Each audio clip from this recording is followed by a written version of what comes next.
Hey everyone, and thanks for jumping back into the cryptoverse. I believe we're live. I'm not really 100% sure, but if not, then I will just talk to myself for a little bit. But I wanted to come live to kind of talk about what's going on in the markets here. Obviously, it's somewhat of an exciting day. Let me just copy this and put it in a couple different places. So I will do that really quick.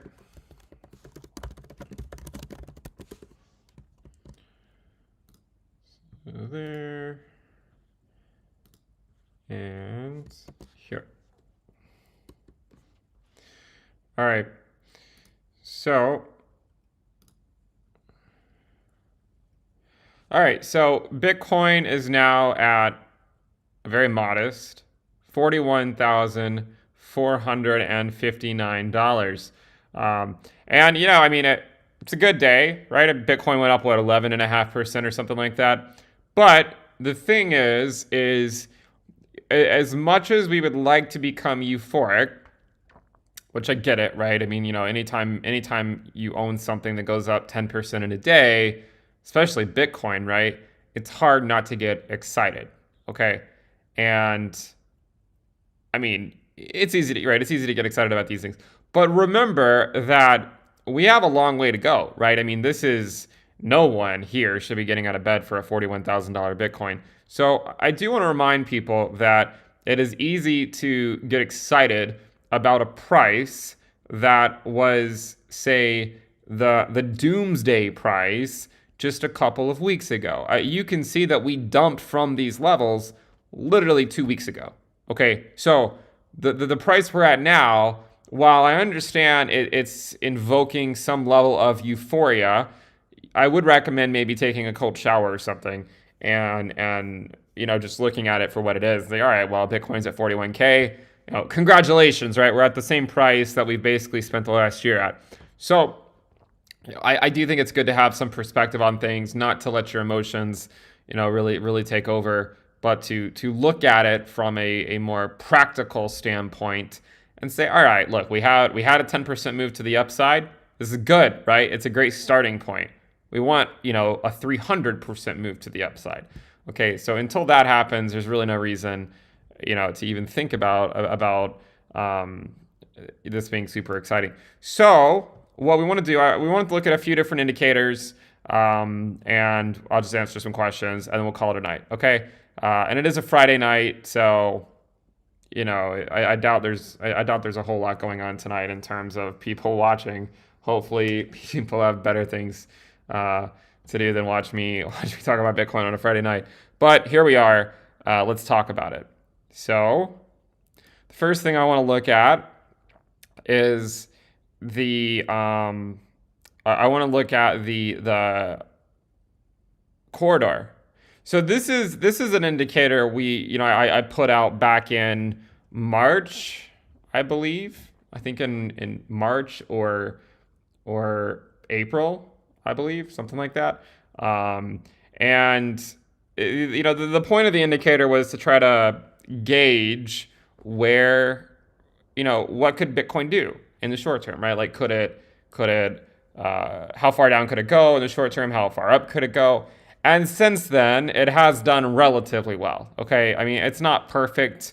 No indicator is. You can see we had a wick below it here. We had a wick below it here as well. But most recently, we actually did go down to that level, and that's actually where we bounced off from. So I'm going to continue to use this one, and we'll see if it does continues to do a decent job of figuring out what is the theoretical short-term lows that could happen, what's the theoretical short-term highs that could happen. Not to say that they have to happen, right? We're not making that claim. We're just making the claim that, okay, well, if history is any indication, right? If history is any indication, then what is possible?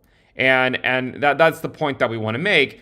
And usually, if history is an indication, whenever we touch the green band, we normally get some type of a bounce off of it.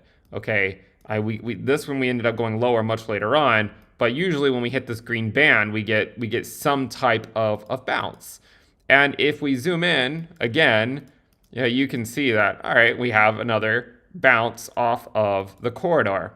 Now, the upper part of the corridor, if you're curious, I mean, we're clearly not going to go there anytime immediately, but the upper part is sitting currently at around 124,000, the upper part of the corridor. But clearly, whenever you make the journey from the bottom to the top of the corridor, it usually takes a while. So I don't think we're immediately going there, but that's something to consider.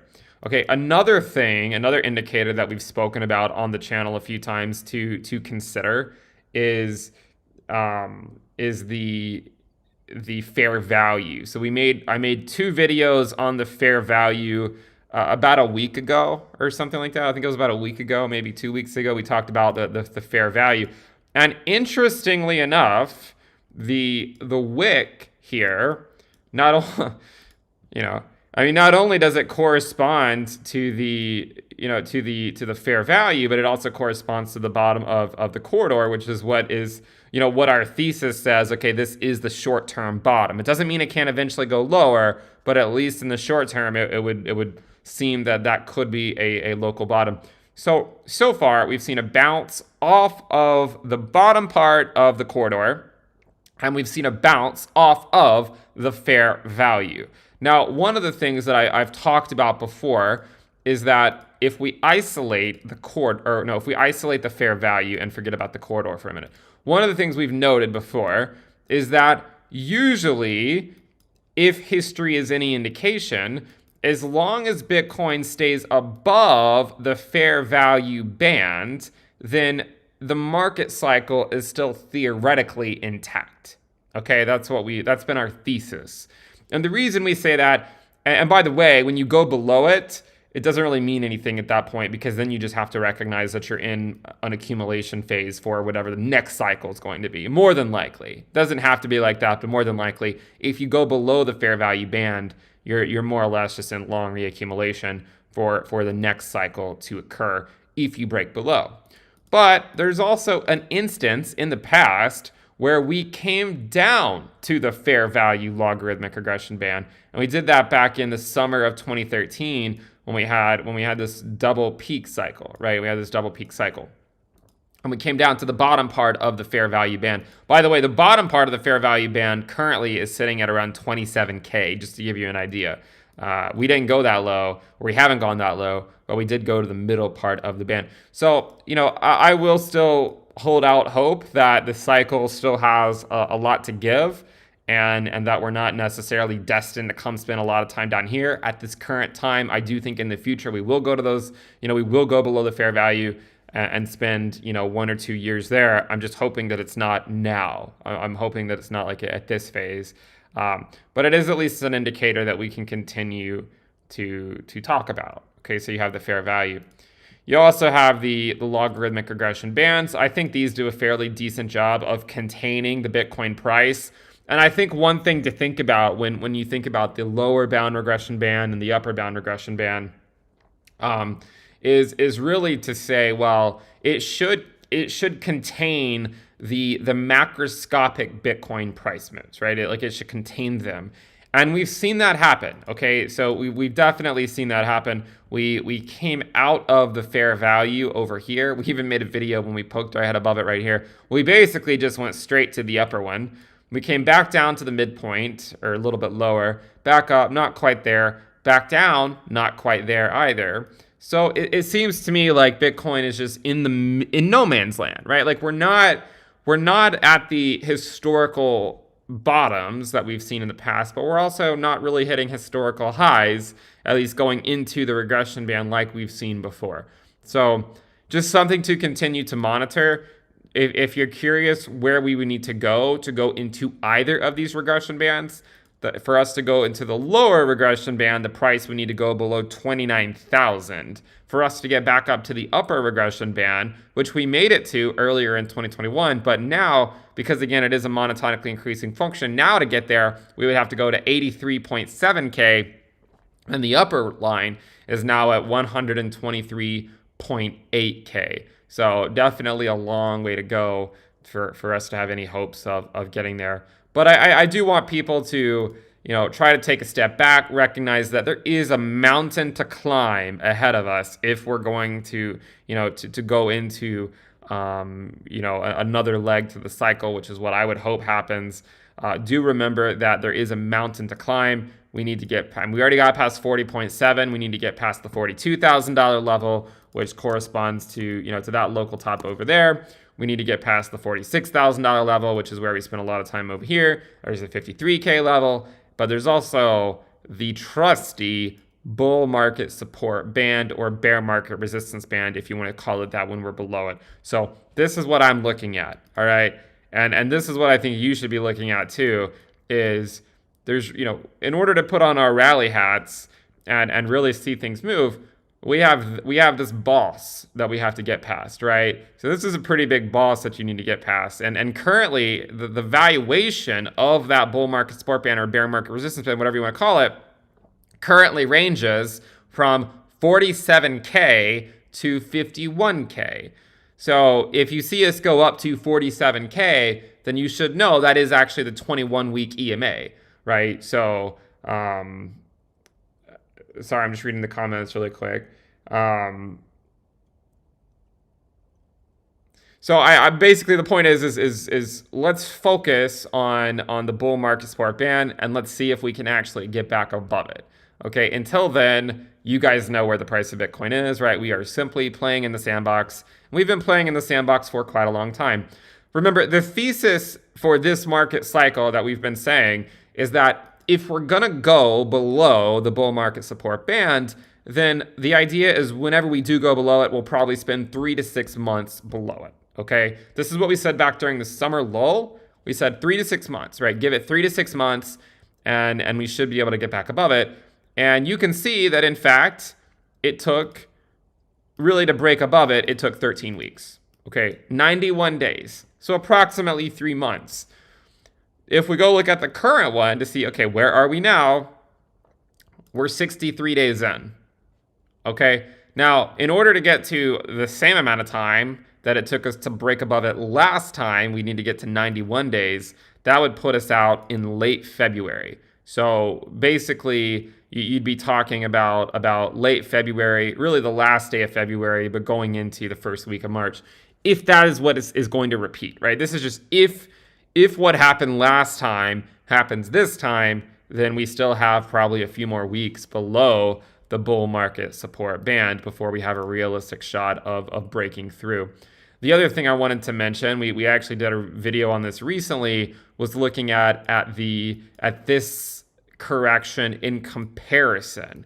Okay, so we want to look at that again to see kind of what's going on here. So if you look at this cycle or this correction in comparison to this one, there are definitely a lot of similarities here. But if you overlay the move from 58K down instead of the top and just overlay this one and look at the similarities, this is kind of what it looks like, right? I mean, it's not an exact fit. That's actually at that point, if we put it at the top, it's certainly not an exact fit, but there definitely are similarities there, right?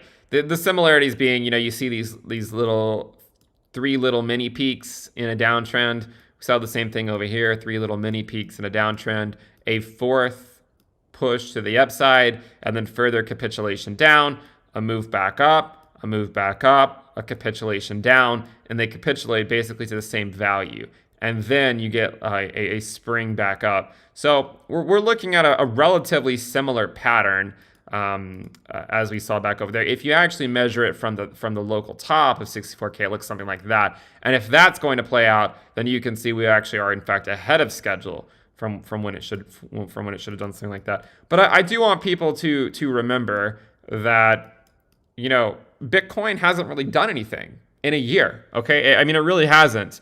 And all these videos we put out, I guess I could have just put out a video a year ago saying, all right, the price is going to be the same in a year, and then we just come back on a year later, and here we are, right? If you go back to, it's February 4th. If you go back to February 4th of 2021, the closing price of Bitcoin was around 37K, right? I mean, the closing price on February 8th was around 46K. So look how quickly it moved up. So basically, this break to the upside that we saw back then I mean, we're sort of seeing a similar thing play out now, but I mean, we of course have a lot to prove, right? We of course have a lot to prove. Hopefully, a year from now, the price is not also $41,000. That would be unfortunate if a year from now the price is also the same price as it is today. But we'll follow it as always, right? We'll follow it every step of the way. So let me see. What questions do we have? What questions?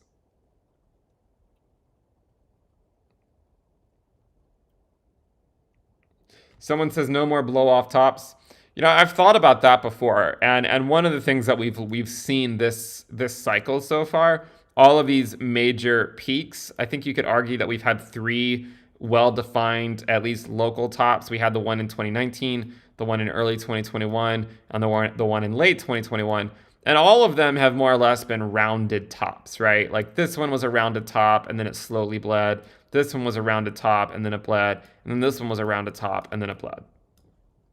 One thesis I wanted to put forth, and I've said this before, is maybe we haven't had a blow off top because we haven't hit the market cycle top, right? Maybe that's the case.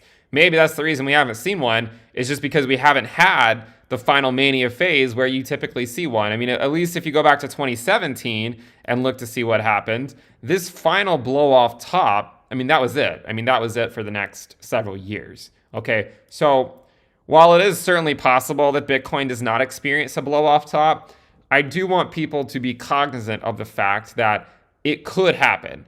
And if it does happen, it could take people by surprise, right? I mean, I have no idea, guys. We have a long way to go before we're talking about really blow off tops, and we're not even at 50K. So let's take it one step at a time. But just keep in the back of your head, if there is a future market cycle peak to come, either late this year or sometime in 2023, keep in mind that one potential outcome is that you don't get a distribution phase, because maybe a lot of people would be expecting some type of a long distribution phase where they can take profits. Maybe you do get a blow off top, and then it's a 50% correction immediately, and then we just go down for a year. That is a possibility. So do keep it in mind.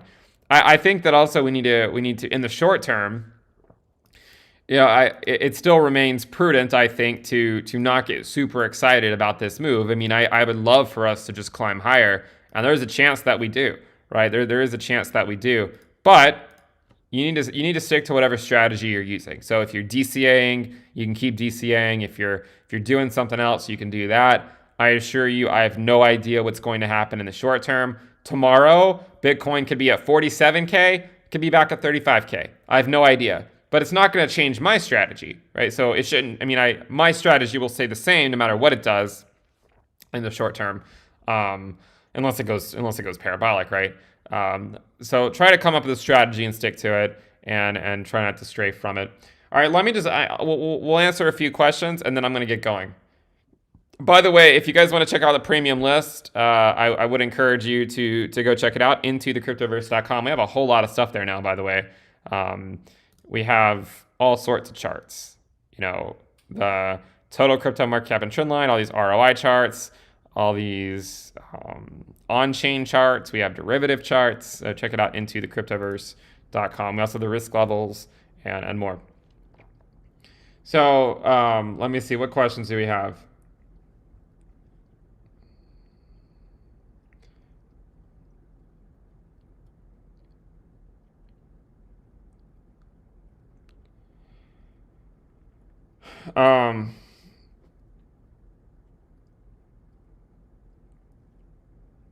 What do I think about Bitcoin, ETH, and Q1?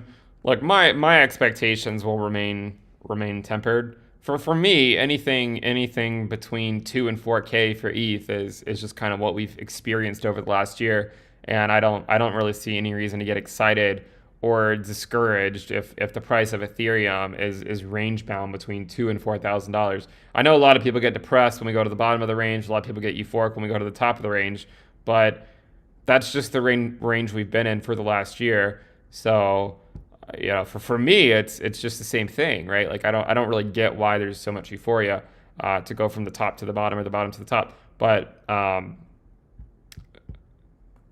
I mean that's more or less my opinion on ETH. Um, Someone says Head and Shoulders neckline retest. Like I don't believe in the whole Head and Shoulders stuff. Okay, leave it to the shampoo company, not charts. The problem with Head and Shoulders is that everyone calls for it, and then when it doesn't happen, they just pretend like they never said it, and they just call out the next one. Everyone and their mom was calling for a Head and Shoulders over here, and it didn't play out. So I'm not going to sit here and talk about Head and Shoulders stuff because I personally think it's, for the most part, just a bunch of garbage. I know that's going to offend some people that swear by it, but I've been in the cryptoverse a long time. I've seen a lot of people call Head and Shoulders on hourly charts, on 4-hour charts, on daily charts, on weekly charts, on monthly charts. They almost never play out. Okay, almost never. And when they do play out, you could argue that it's just a coincidence and not really something that you can take to the bank next time. A lot of times they don't play out. So leave Head and Shoulders to the shampoo companies, and that'll be my advice. This is not a paid promotion by by Head and Shoulders or whatever.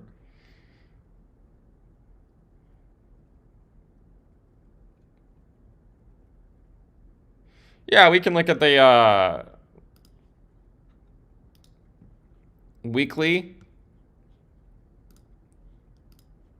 Heikinashi. There's a brief sign of life here, right? We have like a heartbeat sort of going on. So look, at the end of the day, we don't know if it's going to hold, right? We don't know. We also saw some overshadows over here. But what it does show is that the Bulls are at least putting up a fight, which is saying something because the Bulls have basically been absent for the last 3 months. So at least they're putting up a fight, and we'll see if we can close the screen and start some type of a different trend.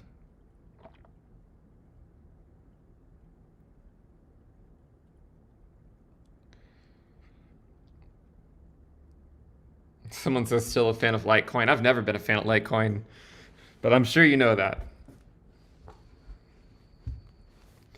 Someone says little green, but we're still in a downtrend. It's true, right? I mean, we are still in a downtrend. So that's why I'm saying, we all love to see the price action to the upside. It's nice relief to see it.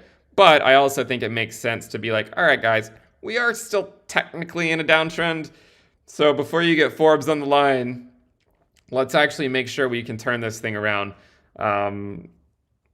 If I'm being completely honest, I would prefer for crypto to kind of just stay humdrum for a few more months, uh, just so I can get all my positions really where I would like them to be.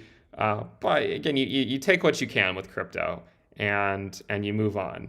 So you don't always get what you want, and that's just the way it is. If we come down, then I'll continue to DCA Bitcoin. If we go up, then I'll DCA it to a certain point, and then I'll let it ride for a bit. I don't really care, right? I mean, I think a lot of people on YouTube and on Twitter want to get the clout for predicting what's going to happen. But the secret is that no one knows, right? No one knows what is going to happen, and you're so much better off just coming up with a strategy that you can implement no matter what happens. So whether it goes up or down, you want a strategy to take advantage of that rather than trying to predict what's going to happen, because it's really hard to predict, right? It's super hard to predict what Bitcoin's going to do. So getting into the business of trying to predict it on a daily basis is not typically a good thing to be doing. So try to come up with a strategy to navigate it no matter what happens.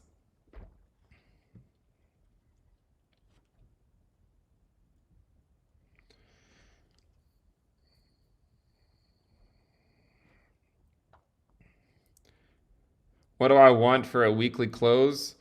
Um, I guess, anything above 40K probably looks good, right? I mean, conservatively, let's say hopefully anything above 40K. Um, if it's above 42K, even better. Yeah, something like that.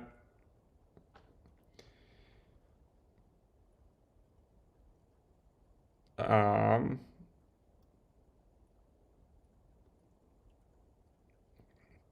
some people ask, could we still go down? Yeah, we could. You know, a lot of times it's easy to think that on any initial bounce that we can't go down. We could go down. So keep that in mind. Bitcoin could still go back down. It does not necessarily owe you anything.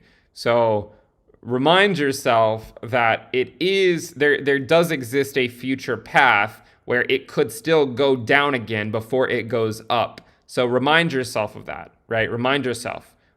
I mean, hopefully, whatever you're hoping for, it happens, but it can do anything, right? Bitcoin could go to 50K and then it could dump back down to 30K, right? Or it could go from here, it could go down to 25K and then go to 60K. You know, all sorts of possibilities, right? I don't know. I'm not going to tell you what the bottom is. Hopefully 33K, right? Hopefully it's 33K, but I don't know. Yeah, on the weekly, they're on a lot of time frames, we are pretty oversold.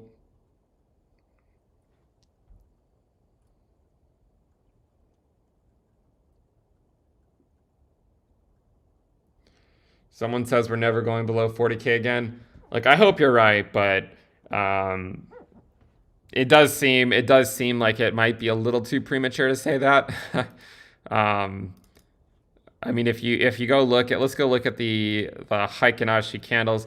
If you go actually look at this trend line, I'm not one for to I don't trade based on these trend lines. Let me be clear, but you know you can see retests of these trend lines. I'm just going by it based on what other people say, right?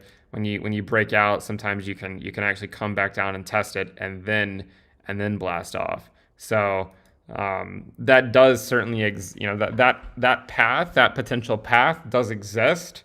So yeah, it is certainly possible we could go back below 40K again.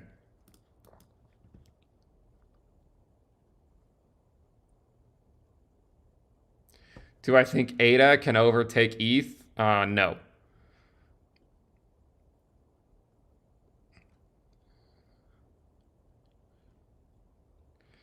Someone says, please explain Heikin-Ashi. Basically, the candles they're colored if it can close above the midpoint from the prior candle, and then the price is actually calculated based on it's like 1/4 of the it's an average of the low, the high, the open, and the close, rather than just picking out what it happens to close at. It's actually an average of 4 different things.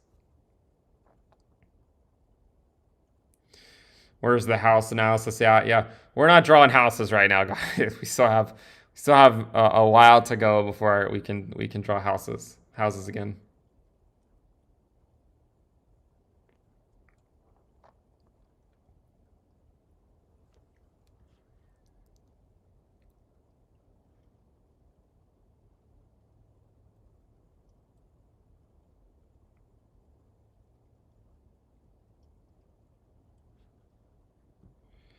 All right, what other questions do we have?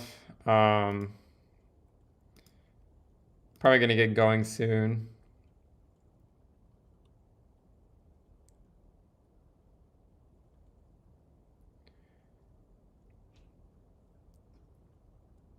Can I do an update on Link ETH? Yeah, Link ETH is still looking pretty abysmal. So we came up, but we've just come right back down. So nothing really going on with Link ETH at the moment.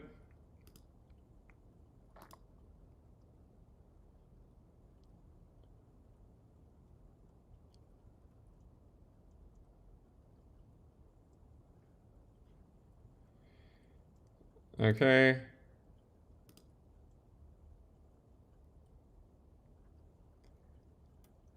Ethereum. Yeah, I mean, Ethereum's just sitting at 3K. Middle of the range, right? Middle of the 2 to 4K range. Nothing really. I mean, basically the same thing to report as Bitcoin, right? It's in the middle of its range. Bitcoin's in the middle of its range. So basically the same analysis applies. All right, guys. I think we'll just wrap it up there. If you guys like the content, make sure you subscribe, give the video a thumbs up, and we do have the premium list into thecryptoverse.com, and we are launching another Into the Cryptoverse NFT in a few hours, in just less than 2 hours actually. So if you want to check that out, check out the I'll put it in the description below. Thank you guys for tuning in. Make sure you subscribe. I'll see you next time.